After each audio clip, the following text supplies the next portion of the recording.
4 ao 12. Todos encontraram? Vamos ler. Enviados, pois, pelo Espírito Santo, desceram a Seleucia e dali navegaram para Chipre. Chegando a Salamina, anunciavam a palavra de Deus nas sinagogas judaicas. Tinha também João como auxiliar. Havendo atravessado toda a ilha até Pafos, encontraram um certo judeu mágico, falso profeta, de nome Bar-Jesus, o qual estava com o procônsul Sérgio Paulo, que era homem inteligente. Este, tendo chamado Barnabé e Saulo, diligenciava para ouvir a palavra de Deus, mas opunha-se-lhes Elimas, o mágico, procurando afastar da fé o procônsul. Todavia, Saulo, também chamado Paulo, cheio do Espírito Santo, fixando nele os olhos, disse: ó filho do diabo, cheio de todo o engano e de toda a malícia, inimigo de toda a injustiça, não cessarás de perverter os retos caminhos do Senhor? Pois agora, eis aí está sobre ti a mão do Senhor, e ficarás cego, não vendo o sol por algum tempo. No mesmo instante caiu sobre ele névoa e escuridade, e andando à roda procurava quem o guiasse pela mão. Então o procônsul, vendo o que sucedera, creu maravilhado com a doutrina do Senhor. Amém. Até o versículo de número 12. Feche seus olhos, curve a sua cabeça, vamos fazer mais uma oração. Senhor, mais uma vez nós oramos a Ti, e nesse momento, espírito de gratidão pela Tua palavra. Queremos Te agradecer por essa palavra que é viva e eficaz, queremos Te agradecer porque essa palavra nos instrui e nos ensina acerca dos Teus retos caminhos e nos conduz a um estilo de vida alinhado ao caráter do Teu Filho Jesus. Que essa palavra mais uma vez possa ser eficaz em nossas vidas e que possamos nessa noite ser orientado pela mesma e conduzido a uma experiência de vida que glorifique o Teu santo nome. Abra o nosso entendimento, abra os nossos olhos e os nossos ouvidos para que possamos entender a Tua palavra, enxergar as maravilhas da Tua lei e ouvir a Tua voz. Que o nosso coração possa estar aberto a receber a semente dessa palavra e que essa semente possa gerar vida à nossa vida, para a glória e para o louvor do Teu santo nome. É o que nós Te pedimos por Jesus. Amém. Amém. Muito bem. Versículo de 1 a 3, que vimos quarta passada, nos mostra exatamente o novo momento da igreja. A igreja, ela está iniciando um novo processo no cumprimento do projeto de Cristo de expansão do reino de Deus. Jesus tinha dado o projeto para que o reino dele fosse expandido tanto em Jerusalém como em Judéia, Samaria, até os confins da terra. E até o capítulo de número 12, o reino ele se expande em Jerusalém, Samaria, na Judéia e em Galileia. Porém, ele não tinha ido até os confins da terra. Do capítulo 13 em diante, nós temos esse novo momento, quando o Senhor vai conduzir a sua igreja para que ela cumpra esse projeto de expansão até os confins da terra. E agora, nesse novo momento, o cenário muda. Anteriormente, Jerusalém era a base desse ministério. Jerusalém era o local de onde os apóstolos saíam para a evangelização. Agora, a igreja passa a ser Antioquia. E nós temos aqui, nesses 3 primeiros versículos, uma espécie de relato ou relatório de como era aquela igreja. Nós vimos aqui que essa igreja era uma igreja que vivia uma diversidade, tanto cultural, como étnica, como socioeconômico, porque existiam várias pessoas de classe social diferente, existiam pessoas aqui de prestígio social diferente, existiam pessoas de cores diferentes, negros, brancos, existia uma diversidade muito grande dentro da igreja, e este sempre foi o projeto de Deus, que a igreja fosse formada de pessoas de todas as raças, tribos, línguas e nações. E é exatamente isto que Lucas nos apresenta aqui nesses 3 primeiros versículos, mostrando que na igreja de Deus, ou dentro do reino de Deus, não existe privilégios, não existem pessoas mais importantes do que outras. Todos são iguais, todos somos nivelados em Cristo. Se tem alguém aqui que é mais importante do que todos nós, é exatamente Cristo, que é o rei da igreja, que é o rei desse reino. E nós temos exatamente isto. E essa igreja, ela era governada, dominada por Cristo através do seu Espírito. E é exatamente em um momento de adoração e jejum dessa igreja que o Espírito Santo, então, se manifesta e por boca de um dos profetas que ali estavam, envia Barnabé e Saulo para cumprir o projeto de expansão até os confins da terra. Nós vamos ver aqui no mapa exatamente o local de saída desse povo. Eles estão aqui em Antioquia. Até então, no capítulo de número 12, Jerusalém era a base. Nessa região aqui, que é a região da Palestina, era o local onde o evangelho ou o reino de Deus tinha sido expandido. Agora, o local passa a ser Antioquia.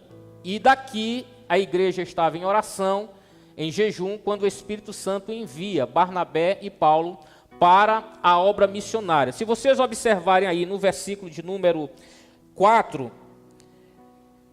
o texto diz que, enviados pelo Espírito Santo, desceram a Seleucia e daí navegaram para Chipre. Eles estavam aqui em Antioquia. Seleucia fica bem aqui, mais ou menos nessa região. Antioquia não é uma cidade portuária. Então eles andam cerca de 25 quilômetros e aqui, nessa cidade, eles pegam um navio para a ilha de Chipre. Toda essa região aqui é a ilha de Chipre. Eles vão até Salamina, que é exatamente a capital cultural de toda essa região. E aqui o texto nos fala que eles pregam o evangelho, a palavra de Deus, anunciam, versículo 5, chegado a Salamina, anunciavam a palavra de Deus nas sinagogas judaicas e tinha também João como auxiliar. Sinagoga era exatamente o local apropriado para a pregação do evangelho, porque aos sábados todos os judeus se reuniam nas sinagogas, e não somente os judeus, os prosélitos também se reuniam ali. Quem eram os prosélitos? Os prosélitos eram gentios que tinham simpatizado à fé judaica. Os prosélitos eram gentios que tinham abraçado o judaísmo, e eles participavam das sinagogas. Então, quando Paulo chega até a sinagoga, ele tem a oportunidade ali de pregar o evangelho, e ele aproveita essa oportunidade para anunciar Jesus Cristo. Se você quiser saber a essência da pregação de Paulo, você lê do versículo 16 até o versículo de número 41, desse mesmo capítulo, você vai ter aqui Paulo, nessa cidade bem aqui, de Antioquia, fazendo uma pregação. E nós temos aí a essência da pregação do apóstolo Paulo. Ele faz uma retrospectiva da história do povo de Israel, como Deus conduziu esse povo, e como esta história, ela tinha como objetivo desembocar na pessoa de Cristo, que era o descendente de Davi, o descendente de Abraão, o Messias prometido, que viria para salvar a humanidade. Basicamente, essa é a essência da pregação de Paulo, que é a essência do evangelho. E Paulo vai primeiro para as sinagogas, por quê? Porque a teologia de Paulo girava em torno dessa realidade de que o evangelho deveria ser pregado primeiramente para os judeus. No livro de Romanos, capítulo 1, versículo 16, Paulo vai dizer o seguinte: não me envergonho do evangelho, que é poder de Deus, para a salvação de todos aqueles que nele crê, primeiramente dos judeus e depois dos gregos. Paulo sempre, quando chegava em qualquer cidade, ele primeiro procurava os judeus para pregar o evangelho. Normalmente os judeus rejeitavam, então ele ia até aos gentios, né? E o livro de Atos dos Apóstolos, ele praticamente tem essa estrutura. Do capítulo 1 até o capítulo de número 12, tudo gira em torno dos judeus, para os judeus, vai mais um pouco além a Samaria, para pessoas que eram gentílicas, mas também que eram prosélitas, né? Porém, somente depois que esse evangelho é pregado aos judeus, que agora está sendo encaminhado para os gentios. Então, nós temos essa informação aí, que eles, lá em Salamina, eles pregam e anunciam a palavra. Depois, eles saem dessa cidade aqui, de Salamina, não sei quantos de vocês estão vendo aí, e atravessam toda a ilha, aqui, daqui para cá é em torno de 100 quilômetros. Eles fazem toda essa trajetória até Pafos, né? E ali nós temos exatamente a história que nós iremos meditar hoje, que Paulo e Barnabé, eles encontram duas personalidades naquela cidade. Um judeu e um gentil. O judeu era um mágico, por nome Bar Jesus. A palavra Bar Jesus significa filho da salvação. Era um mágico judeu.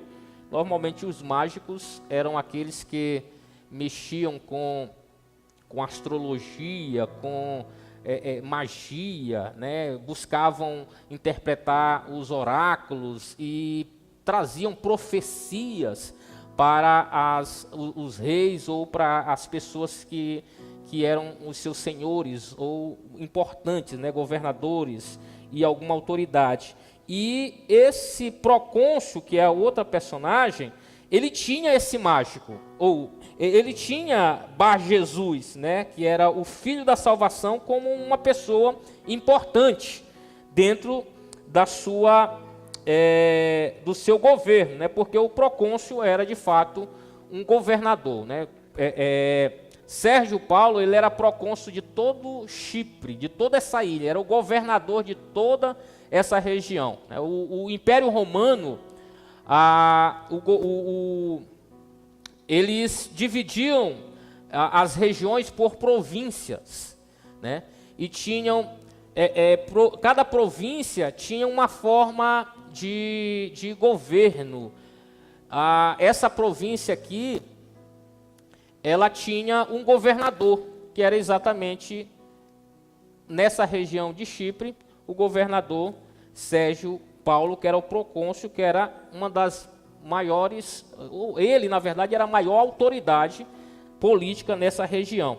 Então, este homem importante, ele tem um desejo de ouvir o evangelho. Então ele chama exatamente Barnabé e Saulo. Perceba que dentro de uma cidade, dois homens chegam e se fazem notados. Dentro de uma cidade, dois homens com a mensagem do evangelho se fazem conhecidos pela autoridade do local. Isso significa dizer que Barnabé e Saulo, eles não foram para essa cidade aí para passear.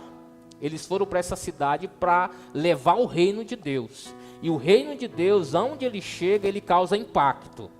Na cidade de Filipos, a gente vai ver mais lá na frente, quando eles são acusados pela aqueles comerciantes, eles acusam esses homens de tumultuarem a cidade com o evangelho, né? Então, dois homens, eles são capazes de chamar a atenção da autoridade máxima da cidade, por causa da mensagem que eles levavam, que eles pregavam. Então, eles mandam chamar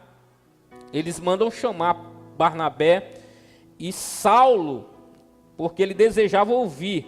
Aí, versículo de número 8, esse judeu, esse mágico, que tinha como nome Elimas, que era o mesmo Bar Jesus, procurava de todas as formas impedir que a pregação de Paulo pudesse convencer aquele procônsul acerca do evangelho e viesse crer na mensagem do evangelho e aceitar Jesus. Possivelmente a motivação deste falso profeta, como diz aqui a Bíblia, era comercial. Ele sabia que se o procônsul aceitasse Jesus, ele não ia querer mais saber de magia, ele não querer saber mais do serviço desse falso profeta. Então ele tentava garantir de todas as formas o seu emprego ali, tentando dissuadir o procônsul da mensagem do evangelho. E o apóstolo Paulo então tem uma atitude ali bem radical, né? A Bíblia fala aqui no versículo de número 10, que Paulo, na verdade o 9 vai falar: todavia Saulo, também chamado Paulo, bem aqui no versículo 9 nós temos a mudança do nome de Saulo para Paulo. Daqui para frente o nome de Saulo será Paulo. Paulo vai ser o nome que ele vai usar para os gentios, né? Como eu expliquei quarta-feira passada, esse nome não é que Paulo, depois de convertido, teve o seu nome mudado, associando essa mudança de nome à conversão, né? Como tem aquela música, né? Mas transformado foi em um Paulo. Não é isso. O nome Paulo é o nome romano dele. O nome Saulo é o nome judeu. Então Paulo era um cidadão romano e, como cidadão romano, tinha sua cidadania e tinha um nome romano, um nome internacional. Como Paulo vai levar o evangelho para os gentios, para os gregos, ele vai adotar agora esse nome, Paulo, para ser conhecido como o mensageiro de Deus, o embaixador do reino de Deus, para levar esse evangelho até os confins da terra. Então, Paulo, agora conhecido como Paulo, cheio do Espírito Santo, fixando nele os olhos em Bar Jesus, né, o Filho da salvação. E o texto aqui, ele nos leva a entender que, na verdade, Paulo olha para Bar Jesus não com os olhos naturais, mas ele olha para Bar Jesus a partir de um olhar espiritual. É como se o próprio Espírito Santo estivesse mostrando um raio-x de Bar Jesus. E Paulo vai fazer um trocadilho aqui, né? Ele era conhecido como Bar Jesus, o filho da salvação. E Paulo olha para ele assim: filho do diabo. Ou seja, filho do engano. Filho de salvação tu não tem nada. Tu é um filho do engano, né? Filho do diabo. E aí ele vai trazer algumas características. Tu está cheio de engano, malícia, injustiça e tentando perverter os retos caminhos do Senhor. Paulo mostra que aquele judeu, aquele mágico, aquele falso profeta não passava de uma farsa. Ele se apresentava como filho da salvação, mas as suas atitudes, o seu estilo de vida era contrário exatamente àquilo que ele se apresentava, ou como ele se apresentava. Na verdade, as suas atitudes mostravam que ele era filho do diabo. Por quê? Porque ele estava cheio de engano, ele estava cheio de malícia, cheio de injustiça e procurava perverter os caminhos do Senhor, né? Então, o versículo de número 11 diz que, naquele momento, Paulo vai dizer: pois agora eis que está sobre ti a mão do Senhor, e ficarás cego, não vendo o sol por algum tempo. A cegueira era uma espécie de juízo de Deus. Até o próprio Paulo, vocês observarem, quando ele ia em direção à cidade de Damasco para perseguir a igreja, o Senhor veio com juízo sobre ele e o cegou. Lá no Antigo Testamento, a cegueira sempre estava associada ao juízo de Deus para preservar ou impedir que alguns instrumentos do inimigo viessem provocar um mal maior. Por exemplo, em Gênesis, capítulo de número 19, eu não sei quantos de vocês lembram, lá na cidade de Sodoma, 2 anjos vieram visitar Ló. E eles entram na cidade e os habitantes da cidade percebem, veem, identificam aqueles homens como diferenciados. Então, eles vão até a casa de Ló, batem na porta da casa e pedem para que Ló mande os homens saírem para que eles pudessem abusar deles. Olha a situação de Sodoma. E Ló então diz assim: olha, rapaz, eu tenho aqui 2 filhas virgens, eu entrego essas minhas 2 filhas para vocês fazerem o que quiserem com elas, mas não toquem nesses homens, porque eles são meus hóspedes. Lembra que eu já falei aqui da questão da hospedagem, né, da proteção? Então aquilo era tão forte, tão sério, que ele entregava as filhas dele, mas não queria que tocasse naqueles homens. E eles disseram assim: olha, nós não queremos as tuas filhas, nós queremos abusar estes homens. E naquela hora os anjos estenderam a mão e veio uma cegueira generalizada, e aqueles homens procuravam acertar a porta da casa de Ló e não conseguiam. O juízo de Deus para impedir algo mais sério. Nós temos também, em 2 Reis, capítulo de número 6, Eliseu, juntamente com Geazi, estando em uma cabana, e o exército assírio rodeou todo o acampamento para matar ali o profeta. E quando o Geazi sai e olha aquele exército inteiro da Síria pronto para matá-los, Geazi fica desesperado, corre lá no profeta e diz assim: profeta, olha o tanto de carro, olha o tanto de gente aí para nos matar. E o profeta diz assim: rapaz, mais são os que estão conosco, maior é o número daqueles que estão conosco. Senhor, abra os seus olhos. E quando ele abre os olhos, ele percebe: de fato, mais são os que estão conosco. E naquela hora vem uma cegueira sobre o exército também assírio. Juízo de Deus para impedir o mal. E aqui é o que está acontecendo. Nesse momento, Paulo, ele ministra a cegueira na vida daquele homem, e ele fica cego e rodando em círculo, procurando alguém para poder orientá-lo. E quando isso acontece, versículo de número 12, o procônsul, vendo aquilo, creu, maravilhado com a doutrina do Senhor. Perceba que o Evangelho é poder de Deus. Nós já vimos em vários outros textos barreiras que se levantaram para impedir o avanço desse reino, o avanço desse Evangelho.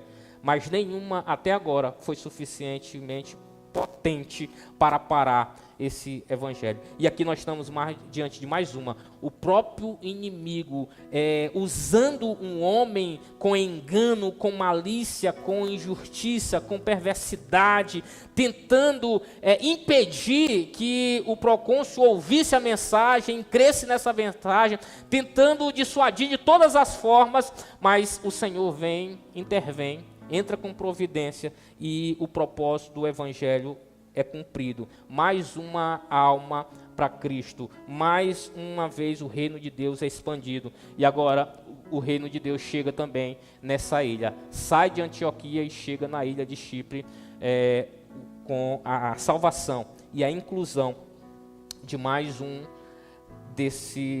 para esse reino, que é exatamente esse procônsul, Sérgio Paulo. Queridos, de alguma forma, o que este mágico, esse falso profeta, esse judeu por nome Elimas, que Paulo o chama de filho do diabo, que vive a perversidade, vive a malícia, vive a injustiça ou engano, representa a essência do mundo onde nós estamos inseridos. Representa a essência do mundo anticristão. O mundo anticristão vive com base exatamente nesses predicativos. O engano, a malícia, a injustiça e a perversidade. Se você olhar para o sistema, se você olhar para o mundo, se você olhar lá fora, você vai ver que são exatamente esses valores que têm sido disseminados, são exatamente esses valores que têm sido lançados e proposto aí fora para que o mundo viva. E de alguma forma isso é uma tentativa de barrar o avanço da igreja e barrar o avanço do reino de Deus. Eu creio que todos vocês estão conscientes do cenário que nós estamos vivendo. Cenário sociopolítico, socioeconômico, o cenário moral que nós estamos vivendo, onde o mundo está invertendo tudo quanto é tipo de valor, pervertendo todos os valores e mostrando esses valores como se esses valores fossem verdades absolutas. Nós estamos vivendo dias em que, de alguma forma, o mundo já começa a se incomodar com a igreja, porque a igreja, ela, de alguma maneira, ela barra, ela faz com que esses valores imorais, esses valores injustos, esses enganos, eles sejam freados. Quando a igreja se porta como igreja, é exatamente isso que acontece. Quando a igreja se levanta e não aceita esse tipo de imposição, que é o que tem acontecido no Brasil, eles reagem chamando de retrógrados, chamando de fundamentalistas, né? Que pessoas com a mente pequena, que não aceita a evolução, que não aceita aquilo que eles chamam de algo contemporâneo, algo atual, que não passa de engano, não passa de malícia, não passa de injustiça e perversidade. E queridos, nós aqui no Brasil estamos simplesmente colhendo, escute o que eu vou dizer aqui, nós estamos simplesmente colhendo os frutos de um sistema político que foi estabelecido no nosso país pelo PT. Escute isso. Eu sei que aqui tem pessoas que votaram no PT e amam Lula, amam o PT, mas escute o que eu vou lhe dizer. O que nós estamos vivendo é simplesmente fruto daquilo que foi semeado pelo esse partido comunista ao longo de todos os seus mandatos. Ah, pastor, mas o Brasil cresceu, melhorou. Com o PT ou sem o PT, o Brasil ia chegar exatamente aonde está. Porque era um processo econômico de crescimento natural. Não foi o Lula que fez coisas boas. Isso é natural. O mundo foi preparado antes para esse cenário macroeconômico. Natural. Se fosse outro partido que tivesse vencido as eleições, nós teríamos chegado a essas mesmas questões. Porém, talvez não teriam sido gerado ou colocado dentro do nosso sistema brasileiro o comunismo, que é a bandeira defendida por esse partido. E entenda o que eu vou lhe dizer aqui. Qualquer partido que tem uma ideologia comunista, ela é contrária ao evangelho, é contrária ao cristianismo. Porque ela tem pressupostos marxistas, tem pressuposto a partir da concepção de Lenin, que era exatamente um dos pilares da questão do comunismo, da filosofia comunista, que foi um dos mentores da extinta União Soviética, que tinha como propósito exatamente estabelecer esse padrão comunista que tem um estilo de vida que bate de encontro com o evangelho, com o cristianismo. Eu trouxe aqui 10 mandamentos. 10 mandamentos que são os mandamentos que regem o comunismo, que vocês vão ver que é exatamente o que nós estamos vivendo aqui no Brasil. Passa aí, Alfredo. Primeiro, aqui são os 10 mandamentos do comunismo, o decálogo de Lenin. Existe um livro com isso aqui. E todo comunista, inclusive o PT e qualquer outro partido comunista, ele bebe dessa fonte. Inclusive o nosso governador também é, né? Primeiro, olha o primeiro mandamento deles. Corrompa a juventude e dê-lhe liberdade sexual. Essa é o primeiro mandamento do comunismo. Solte a juventude. Deixe a juventude viver do jeito que quiser. Patrocine aí camisinha para que eles tenham relacionamento do jeito que quiser. Deixe eles viver a libertinagem. Deixe eles viverem do jeito que a natureza humana carnal quer que eles vivam. Esse é um princípio, primeiro mandamento do regime comunista. Segundo, vai lá. Infiltre e depois controle todos os veículos de comunicação de massa. A nossa televisão brasileira, ela é totalmente partidária comunista. A rede esgoto, que eu tenho falado aqui para você não assistir nenhuma programação dessa televisão, ela é um lixo ideológico que tenta manipular você a aceitar esses valores. Aceitar esses valores. Eu tenho falado aqui que Deus tem um meio de graça para mudar a realidade de um povo. E esse meio é o Evangelho. E o diabo tem um meio de desgraça para a nação brasileira. E esse meio de desgraça é a Rede Globo. Pode crer no que eu estou dizendo. Ah, pastor, eu só assisto jornal, eu só assisto Fantástico. Não é imparcial, queridos. É totalmente manipulador. Eles tentam manipular você, apresentando uma mentira como se fosse a coisa mais maravilhosa do mundo, como se fosse uma verdade absoluta. Se você tiver o Espírito de Deus, sensibilidade, você vai perceber que os valores, eles são distorcidos, eles pregam exatamente a malícia, a injustiça, o engano e a perversidade contra os caminhos do Senhor. Terceira, divida a população em grupos diferentes, antagônicos, incitando-os a discussões sobre o assunto social. O que é o Brasil? Como é que o Brasil está? Todo dividido. Inclusive, a igreja hoje é um segmento dividido. Você tem que procurar, de alguma forma, se unir enquanto igreja no que diz respeito à questão política. Porque se você não tiver um representante político para lutar as suas causas, você fica à mercê desse sistema, que é cheio de grupos, né? Os homossexuais, o movimento LGBT tem o seu representante, os espíritas têm o seu representante, todo grupo, tudo quanto é tipo de grupo social que está fragmentado, basicamente assim, o Brasil tem os seus representantes, e eles querem exatamente isso. E o propósito é discutir assunto social. O que nós estamos fazendo aqui hoje? O que o mundo está fazendo? É exatamente isso. É um princípio comunista que nós estamos vivendo hoje porque foi semeado lá no passado. Quarto, fale sempre sobre o quê?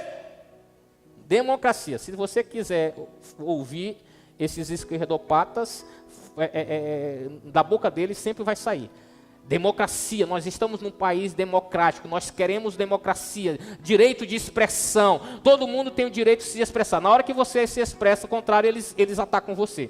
Né? É exatamente isso que acontece. Fale sempre sobre democracia em um Estado de Direito, mas tão logo haja oportunidade, assuma o poder sem nenhum escrúpulo. O objetivo é exatamente dominar. Passa, Alfredo. Colabore para o esbanjamento do dinheiro público. O maior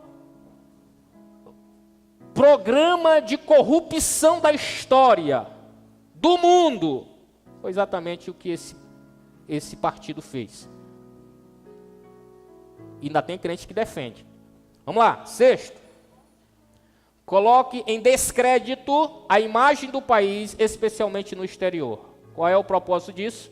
O propósito disso é quando o país cai em descrédito no exterior, não existe investimento externo no Brasil. E o Brasil, ele se torna isolado. A ideia do comunismo, do socialismo é exatamente se viver isolado do mundo. Essa é a ideia. Né? Aí vai levar um nível de inflação altíssima. O Bolsa Família, isso foi uma desgraça para o nosso país. Eu sei que tem muita gente que se beneficiou desse negócio, mas isso é uma esmola. Isso é uma esmola. Aqueles que recebem isso não precisam disso. Precisa de emprego, de dignidade. Não é de esmola. Esse Bolsa Família é uma estratégia para comprar estas pessoas, que é exatamente o que esse partido fez. E pior, uma vez que as pessoas recebem essas esmolas, eles não querem mais trabalhar. Você vai no interior, 4 horas da tarde, está todo mundo sentado nas calçadas, todo mundo bebendo e esperando o final do mês para ganhar o que acontece? Não existe produção no país. Quando não existe produção, o que acontece? Inflação. Pouca oferta e muita demanda. Inflação. Aumento no nível dos preços. Aí o que acontece? Vai chegar um dia como a Venezuela. A Venezuela está um caos. Está um caos. A pessoa fica uma fila quilométrica para comprar um pão para comer. Está uma loucura, mas a rede de esgoto não, e as outras televisões não estão anunciando isto. Mas está um caos lá agora. Está protesto para tudo quanto é lado. Está uma loucura lá. Mas eles estão abafando isso, porque eles não querem que vocês saibam dessas questões. Né? Próximo. Promova greves. O que acontece aqui? Greves mesmo ilegais. Esses movimentos aí sindicais aí estão fazendo isso aí com esses propósitos. Outro.